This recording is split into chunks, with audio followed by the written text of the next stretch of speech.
Hello friends, मैं रविशंकर विद्यार्थी पुनः आपके बीच लर्निंग से रिलेटेड, अधिगम से रिलेटेड अपना तीसरा वीडियो लेकर उपस्थित हुआ हूं। आज का जो मेरा यह वीडियो है यह बहुत ही इंटरेस्टिंग टॉपिक पर आधारित है, बहुत ही महत्वपूर्ण टॉपिक पर आधारित है। यह जो टॉपिक है वो है सीखने का वक्र, लर्निंग कर्व। सीखने के वक्र के साथ साथ हम लोग सीखने का पठार क्या होता है इस पर भी चर्चा करेंगे। तो आपके बीएड और डीएलएड के साथ साथ सीटेट के अभ्यर्थियों के लिए भी यह बहुत ही महत्वपूर्ण टॉपिक है और मुझे पूरी उम्मीद है कि आपको ये वीडियो पसंद भी आएगा और आप इसे अपने दोस्तों तक अवश्य शेयर करेंगे। आइए बिना विलंब किए हम लोग वीडियो शुरू करते हैं। तो टॉपिक है सीखने का वक्र, अर्थ और परिभाषा। सीखने का वक्र क्या होता है, आइए देखते हैं। जब व्यक्ति किसी कार्य को सीखना आरंभ करता है तो सीखने की गति शुरू से अंत तक एक समान नहीं होती है। आपको पता है कि बड़ी स्वाभाविक सी बात है कि जब हम किसी काम की ही शुरुआत करते हैं या हम पढ़ने की, सीखने की शुरुआत करते हैं तो एक समय बहुत उत्साह रहता है, एक समय परिस्थितियाँ एकदम सामान्य होती हैं और चीज़ें एक फ़्लो में चलती हैं, लेकिन एक समय ऐसा आता है कि वो फ़्लो कमज़ोर हो जाता है, फिर बाद में फ़्लो आता है। तो ये जो गति होती है ना, शुरू से अंत तक एक समान नहीं होती है। वह किसी कौशल में शीघ्र प्रवीण नहीं हो जाता है, तो उसके सीखने की गति कभी तेज, कभी धीमी और कभी बिल्कुल रुक जाती है। यदि सीखने की इस गति को एक ग्राफ पेपर पर अंकित किया जाए, तो सीखने की वक्र रेखा वो सीखने की उन्नति या सीखने की अवनति दिखाती है और इसी को सीखने की वक्र रेखा कहा जाता है। तो यदि सीखने की इस गति को एक ग्राफ पर अंकित किया जाए, ग्राफ पेपर पर अंकित किया जाए, तो सीखने की जो वक्र रेखा है वो सीखने की क्या दिखाती है, सीखने की उन्नति दिखाती है या सीखने की अवनति दिखाती है और एक वक्र रेखा बन जाती है। तो इसी को सीखने की वक्र रेखा कहा जाता है। तो मुझे लगता है कि आपको अर्थ समझ में आया होगा। आइए आगे बढ़ते हैं। अधिगम वक्र की परिभाषाएं, इसके डेफिनेशन क्या है? तो गेट्स महोदय के अनुसार, गेट्स ने क्या कहा था? गेट्स ने कहा कि अधिगम वक्र सीखने की क्रिया से होने वाली गति और प्रगति को व्यक्त करता है। अधिगम जो वक्र है वो क्या व्यक्त करता है? सीखने की क्रिया से जो गति और जो प्रगति हो रही है उसको व्यक्त करता है। इसी तरह अलेक्जेंडर ने क्या कहा? अलेक्जेंडर ने कहा कि जब आंकड़ों को वर्गांकित कागज पर अंकित किया जाता है, अभी आपने देखा मैंने एक वक्र का बनाया था, अभी आगे हम लोग देखेंगे वीडियो में। तो जब आंकड़ों को वर्गांकित कागज पर अंकित किया जाता है तो वह क्या बन जाता है? तो वह वक्र बन जाता है। परिभाषा के बाद आगे बढ़ते हैं और देखते हैं कि वक्र रेखा के प्रकार। तो वक्र रेखा के प्रकार, तो सीखने की वक्र रेखाएं सदा एक समान नहीं होती हैं। उनमें क्या पाई जाती हैं? उनमें विभिन्नताएं पाई जाती हैं। सीखने की क्रिया में होने वाली उन्नति या अवनति के स्वरूप को समझने के लिए मनोवैज्ञानिकों ने वक्र रेखाओं के कितने प्रकार बताए हैं? 4 प्रकार बताए हैं, जिनमें पहला क्या है? पहला है सरल रेखीय वक्र, स्ट्रेट लाइन कर्व। सरल रेखीय वक्र। सरल रेखीय वक्र क्या है? ऐसा वक्र जिसमें सीखने की गति क्या होती है? सीखने की गति लगातार बढ़ती रहती है, सरल रेखीय वक्र कहलाता है। इसे एक और भी नाम देते हैं, इसको शून्य त्वरित वक्र भी कहते हैं।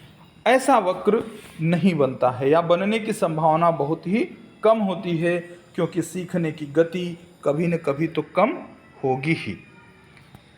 जो सरल रेखी वक्र होता है, सरल रेखी वक्र को बनने की संभावना बहुत कम होती है। क्यों? क्योंकि जो भी लर्नर है वो जो सीखता है, तो ऐसा नहीं है कि उसके सीखने में जो फ्लो है वो हमेशा एक समान रहेगा और हमेशा उसमें गति ही होगी। नहीं, उसमें कभी थोड़ा सा फ्लो कम होता है, कभी अधिक होता है, तो उसमें परिवर्तन अवश्य होता है। तो ऐसा वक्र बनने की जो संभावना होती है वो क्या होती है? बहुत कम होती है, अर्थात न के बराबर होती है।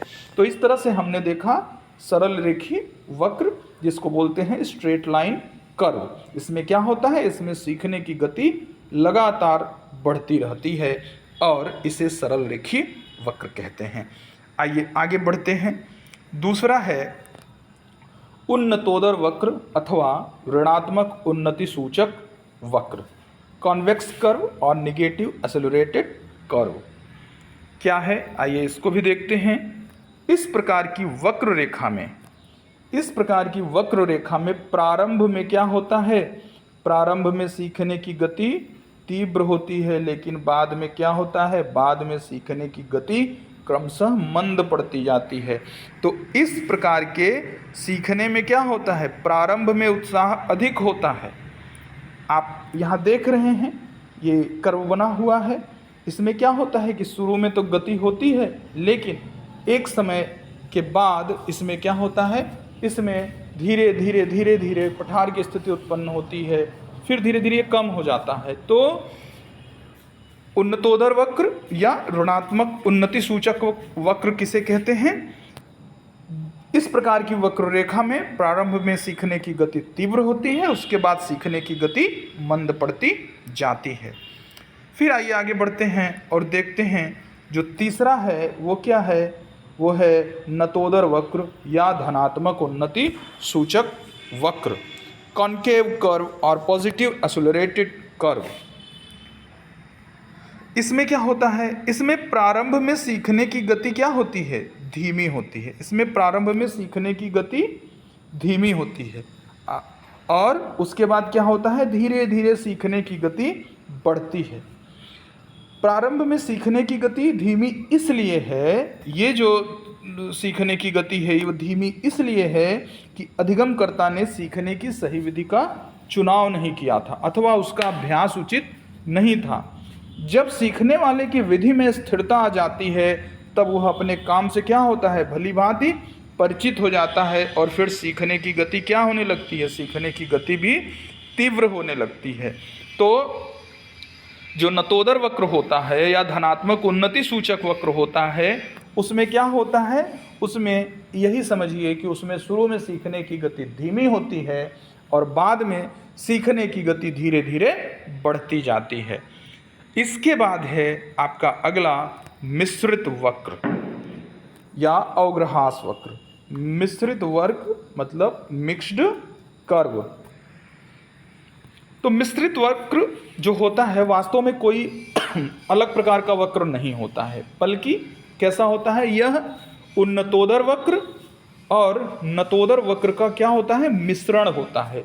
इस प्रकार इस वक्र रेखा में प्रारंभ में सीखने की गति धीमी, उसके बाद तेज, एक समय तक सीखने में तेजी बनी रहती है, इसके बाद क्रमशः सीखने की गति फिर धीमी होने लगती है। तो इसी प्रकार आरंभ में गति तीव्र और बाद में मंद हो जाती है। एक तरह से आप समझिए कि यस आकार की स्थिति बनती है। तो कभी क्या होता है? धीमी होती है गति, फिर तीव्र होती है, फिर धीमी होती है, फिर तीव्र होती है। तो इस तरीके की स्थितियां इसमें बनती हैं। तो ये क्या होता है? इसीलिए इसको जो है मिश्रित कर्व बोलते हैं, मिश्रित वक्र बोलते हैं, क्योंकि उसमें उन्नतोदर की भी स्थिति दिखाई देती है और नतोदर की भी स्थिति दिखाई देती है। तो मुझे लगता है कि आपको बात बहुत ही क्लियरली समझ में आ गई होगी कि सीखने का वक्र क्या होता है। तो सीखने का जो वक्र होता है वो क्या होता है? यदि कोई बच्चा है, कोई लर्नर है, वो जो सीखना आरंभ करता है, तो जो उसकी गति होती है वो शुरू से अंत तक एक जैसी नहीं होती है और उसकी जो सीखने की गति है उसको जो पेपर पे अंकित किया जाता है तो उसी सीखने की वक्र रेखा को जो है क्या कहते हैं, वक्र रेखा कहते हैं। उसी स्थिति को सीखने की वक्र रेखा कहा जाता है जो ग्राफ पेपर पर अंकित किया जाता है। तो इस तरह से हमने गेट्स और अलेक्जेंडर की परिभाषाएं भी देखी और हमने सरल रेखी वक्र क्या होता है ये भी देखा। इसमें स्थिति एक समान आगे बढ़ती जाती है, हमेशा तीव्रता बनी रहती है, जो कि ऐसी स्थिति बनने की संभावना बहुत कम होती है। क्यों? क्योंकि जो लर्नर होता है उसकी परिस्थितियां सीखने की हमेशा बदलती रहती हैं, उसमें उतार चढ़ाव आता रहता है। इसके बाद हमने देखा कि उन्नतोदर वक्र क्या होता है। तो उन्नतोदर वक्र में क्या होता है कि प्रारंभ में सीखने की गति तीव्र होती है, बाद में कम हो जाती है। नतोदर में क्या होता है, नतोदर में प्रारंभ में सीखने की गति मंद होती है, बाद में इसमें तीव्रता आ जाती है। और जो मिश्रित कर्व होता है, मिश्रित वक्र होता है, इसमें क्या होता है, इसमें उन्नतोदर और नतोदर का क्या होता है, मिश्रण होता है, अर्थात यस आकार बन जाता है। तो कभी धीमी, कभी तीव्र, कभी धीमी, फिर कभी तीव्र वाली स्थिति बनती है। तो आइए अब एक और टॉपिक है अधिगम पठार, उसे भी इसी वीडियो में उस पर भी चर्चा कर लेते हैं। दोस्तों, ये जो टॉपिक है सीखने का पठार और इसके पूर्व जो आपने सीखने के वक्र पर अभी हम लोगों ने चर्चा किया, उसको जो आपने देखा सुना, ये बहुत ही महत्वपूर्ण टॉपिक है और मुझे ऐसा लगता है कि आपको इसको अच्छे से समझना चाहिए। आइए शुरू करते हैं अधिगम पठार। तो अधिगम पठार क्या होता है? बहुत ही सरल है। आप देखिए पहले इसका अर्थ कि अधिगम प्रक्रिया में कभी हम ज़्यादा सीखते हैं, कभी हम कम सीखते हैं, कभी ज़्यादा सीखते हैं, कभी कम सीखते हैं। लेकिन एक समय ऐसा आता है, एक समय ऐसा आता है जब बिल्कुल उन्नति नहीं होती है, अर्थात सीखना जो होता है वो क्या हो जाता है, बिल्कुल बंद हो जाता है। तो जो सीखना बंद हो जाता है उसी स्थिति को क्या कहते हैं, उसी स्थिति को अधिगम पठार कहते हैं।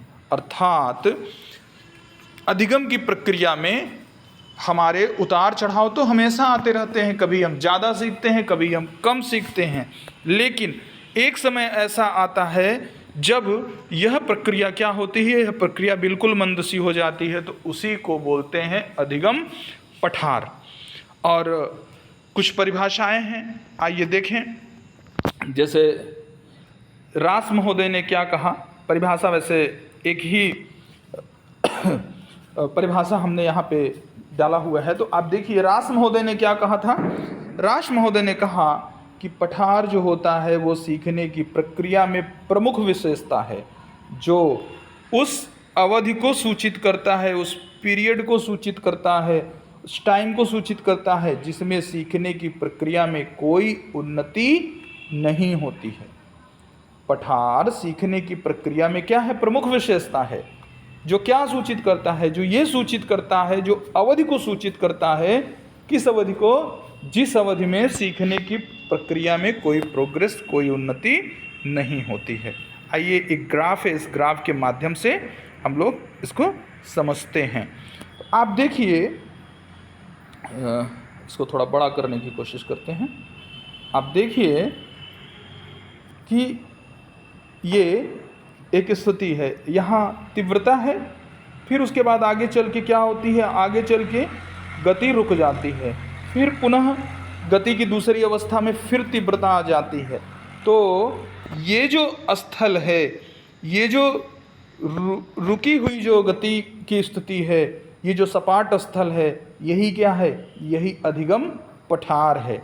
ये जो स्थिति होती है जिस अवधि में एकदम सीखने की प्रक्रिया मंद हो गई थी, उसी को क्या बोलते हैं, उसी को अधिगम पठार बोलते हैं। तो मुझे लगता है कि आपको समझ में आ गई होगी बात। तो जब हम सीखना, सीधे सीधे समझिए, हम हमेशा सीखते रहते हैं, जो लर्नर है वो हमेशा सीखते रहते हैं, लेकिन एक समय ऐसा आता है जब लर्नर सीखना बंद कर देता है।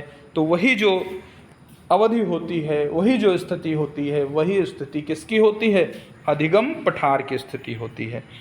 आइए दोस्तों आगे बढ़ते हैं और देखते हैं कि अधिगम पठार के कारण कौन कौन से हैं।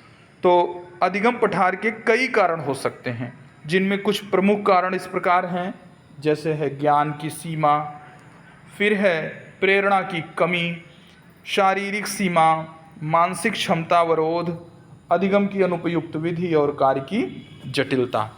एक एक करके हम इसको भी देख लेते हैं। तो ज्ञान की सीमा, लिमिटेशंस ऑफ नॉलेज। बालक अपने ज्ञान की सीमा तक किसी कार्य को बड़ी गति और कुशलता के साथ करता है, परंतु आगे की जानकारी न होने के बाद उसकी गति क्या होती है, धीमी होने लगती है और फिर पठार उत्पन्न होने लगता है। तो पठार का एक जो प्रमुख कारण है वो ये भी है कि जो बच्चा है उसके ज्ञान की अपनी एक सीमा होती है, तो उस सीमा तक वो बड़ी कुशलता के साथ गतिमान रहता है, लेकिन आगे की जो उसको जानकारी नहीं होती है तो उसके बाद उसकी गति क्या होने लगती है, धीमी होने लगती है और फिर पठार की स्थिति उत्पन्न होती है।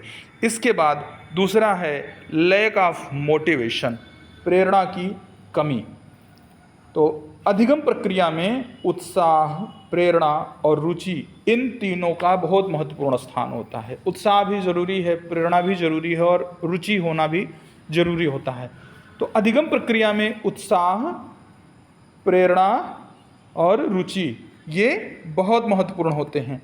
यदि किसी कारण व्यक्ति का जो उत्साह है वो क्या हो जाता है, कम हो जाता है, या प्रेरणा जो उसकी होती है ना वो प्रबल नहीं होती है, तो भी उसकी उन्नति क्या होती है, रुक जाती है और पठार की स्थिति उत्पन्न होती है। तो प्रेरणा की कमी भी अधिगम पठार का एक प्रमुख कारण है।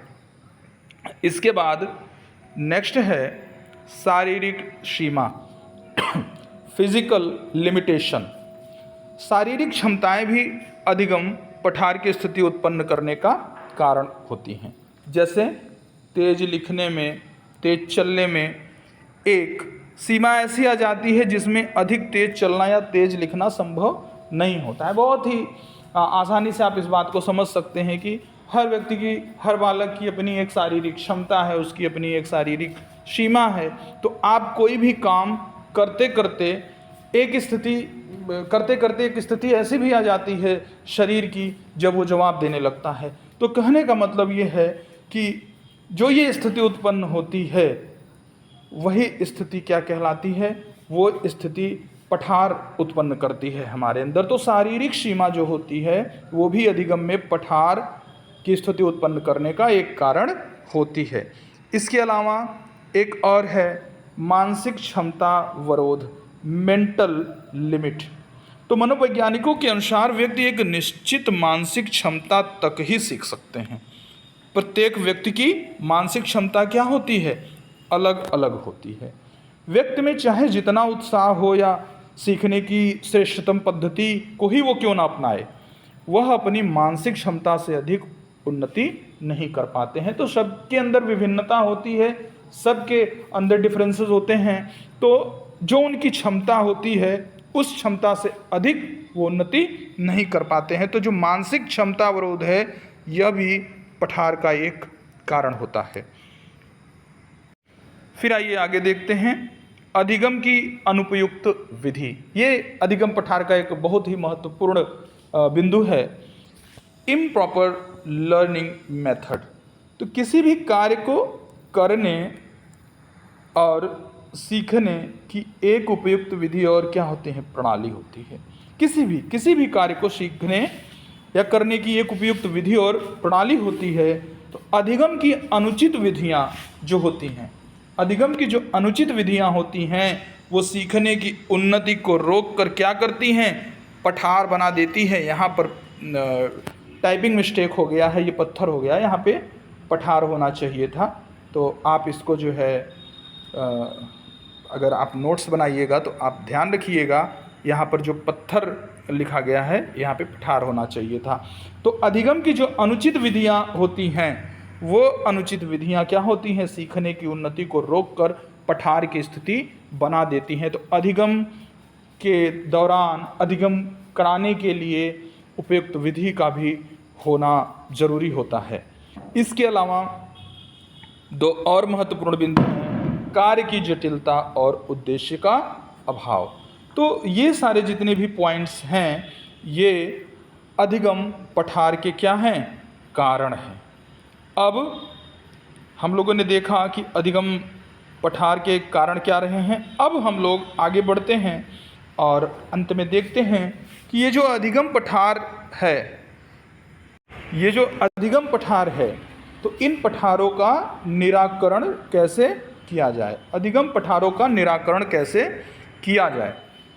तो स्वाभाविक कारणों से निर्मित पठारों को दूर करने के लिए निम्नलिखित बातों पर ध्यान देना ज़रूरी होता है। जैसे पहला क्या है, बालक को प्रेरणा देने के साथ साथ प्रोत्साहित करते रहना चाहिए। हमेशा जो लर्नर है, हमेशा जो बालक है, उसको हमेशा मोटिवेट करते रहना चाहिए, हमेशा उसको प्रेरित करते रहना चाहिए। और यदि वह कक्षा में अच्छा परफॉर्मेंस करे, यदि वह किसी भी दिए गए टास्क का या प्रश्न का अच्छा उत्तर देता है, तो उसको हमेशा प्रोत्साहित करते रहना चाहिए। इससे क्या होता है, इससे उसका हमेशा मनोबल बढ़ा रहता है और सीखने के प्रति उसका उत्साह कम नहीं होता और पठार की स्थिति नहीं आती है। इसके बाद जो दूसरा है वो है सीखने की उत्तम और रोचक विधियों का प्रयोग किया जाना चाहिए। तो जो सीखने की जो स्थिति होती है, जो सीखने की परिस्थितियाँ होती हैं, उसमें जो शिक्षक होता है उसको भी यह ध्यान रखना चाहिए कि वह अपनी जो टीचिंग मेथड है उसको हमेशा बदलता रहे और रोचक विधियों का भी प्रयोग करे। हमेशा कुछ नई नई चीज़ें सोच के आए कि कैसे हमारा शिक्षण प्रभावशाली होगा। तो इस तरह से जो सीखने की उत्तम और रोचक विधियां होती हैं उनका यदि शिक्षक के द्वारा प्रयोग किया जाएगा तो फिर पठार की स्थिति नहीं आएगी। इसके बाद बालकों की जो क्षमता है और उनकी जो विभिन्नता है उसका भी अवश्य ध्यान रखना चाहिए, क्योंकि कक्षा में सभी बालक एक समान नहीं होते हैं, उनकी अपनी व्यक्तिगत विभिन्नताएं होती हैं सब में, तो उसका भी ध्यान रखना चाहिए। क्योंकि अगर हम उनकी क्षमता से अधिक का उनको प्रश्न देंगे तो फिर वह सीख नहीं पाएंगे। इसके अलावा किसी कार्य को कुछ समय तक सीखने के बाद विश्राम देना चाहिए। क्यों नहीं, तो क्योंकि हमने अभी आपको इसके पहले बताया कि शरीर की भी अपनी एक सीमा है, उसका भी अपना एक लिमिट है। तो थकान शुरू हो जाएगी और थकान होगी तो फिर बच्चे का इंटरेस्ट कम हो जाएगा। तो किसी कार्य को सीखने के बाद कुछ समय के लिए विश्राम देना चाहिए। इसके बाद है बालक को सिखाने में सरल से जटिल की ओर के क्रम का अनुसरण करना चाहिए। तो पहले उसको सरल प्रश्नों को हल कराया जाए, सरल चीज़ें बताई जाए, उसके बाद उसको जटिल की ओर लेके चला जाए। फिर कार्य के बीच बीच में मनोरंजन भी होता रहता है तो सीखने में रुचि बनी रहती है। मनोरंजन का मतलब यहाँ पर यह है कि आप जब अपनी कक्षा में पढ़ा रहे हैं बच्चों को, तो उस दौरान जो शिक्षक होता है उसको यह भी ध्यान रखना चाहिए कि लगातार एक ही टॉपिक पे बोलते रहने से, पढ़ाते रहने से बच्चा क्या होता है, ऊबने लगता है। तो कहानी के माध्यम से या जो संबंधित विषय है उस विषय से जुड़ा कोई ऐसा प्रसंग हो जो आपको याद आ रहा है, या कोई ऐसी कहानी है, उधर आप थोड़ा सा उस पर चर्चा कर दीजिए। बच्चों का ध्यान थोड़ा डाइवर्ट होगा, वो थोड़ा हंसेंगे, थोड़ा आनंद आएगा उनको, फिर उनको अपने टॉपिक पे वापस ले आइए। तो इससे क्या होता है, इससे उनका इंटरेस्ट भी बना रहता है। फिर नेक्स्ट है सीखने में पठार को रोकने के लिए अध्यापकों को प्रशिक्षित किया जाना चाहिए। दोस्तों यहाँ भी टाइपिंग मिस्टेक है, आप इसको पठार ही लिख लीजिएगा। तो सीखने में पठार को रोकने के लिए अध्यापकों को क्या करना चाहिए, प्रशिक्षित किया जाना चाहिए। क्योंकि आप देखते हैं कि बहुत से लोग बिना प्रशिक्षण प्राप्त किए ही स्कूलों में अध्यापन करते हैं, और बहुत से लोग ऐसे हैं जो प्रशिक्षण के लिए प्रशिक्षण संस्थानों में प्रवेश लेते हैं। तो उनके अंदर क्या होता है, उनके अंदर स्किल्स डेवलप कराई जाती हैं कि कैसे आप बच्चों को पढ़ाएंगे, कैसे क्लास में खड़े होना है, कैसे आपको डस्टर पकड़ना है, बोर्ड को कैसे साफ़ करना है, कैसे आपको किताब पकड़नी है। इनके अलावा और बहुत सी विधियां हैं जिनके बारे में उनको बताया जाता है, बहुत से कौशल उनको सिखाए जाते हैं। तो सीखने में जो पठार होता है उसको रोकने के लिए अध्यापकों को प्रशिक्षित किया जाना चाहिए। जब अध्यापक प्रशिक्षित होगा तो वह अपने विषय वस्तु पर, अपने शिक्षण विधि पर अच्छे से ध्यान देगा और टीचिंग को जो है वो रुचिकर बनाएगा। तो इस तरीके से हम लोगों ने आज का जो वीडियो था इसमें देखा कि जो सीखने का पठार होता है, जो लर्निंग कर्व होता है, ये क्या होता है, जो सीखने का वक्र होता है ये क्या होता है, लर्निंग कर्व क्या होता है और अधिगम पठार क्या होता है। तो दोस्तों, जैसा कि मैंने आपसे कहा कि यह बहुत ही महत्वपूर्ण टॉपिक है, तो आप इस पर अपना नोट्स भी बना सकते हैं और इस वीडियो को ध्यान से सुन भी सकते हैं। मुझे पूरी उम्मीद है कि आपको मेरा ये वीडियो भी पसंद आया होगा। मैं अधिगम से संबंधित प्रयास मेरा यही रहेगा कि अधिगम से संबंधित मैं लगभग सभी टॉपिक्स पर वीडियो बना के आपके बीच लेकर आऊँ। तो मैं फिर एक नए वीडियो के साथ जल्दी ही आपके बीच में आऊँगा, और आपको ये वीडियो पसंद आए तो आप इसे अपने दोस्तों तक ज़रूर शेयर करिए और चैनल को लाइक और सब्सक्राइब करें ताकि मेरा भी उत्साह बढ़ता रहे। ठीक है, मिलते हैं फिर एक नए वीडियो के साथ। धन्यवाद, नमस्कार।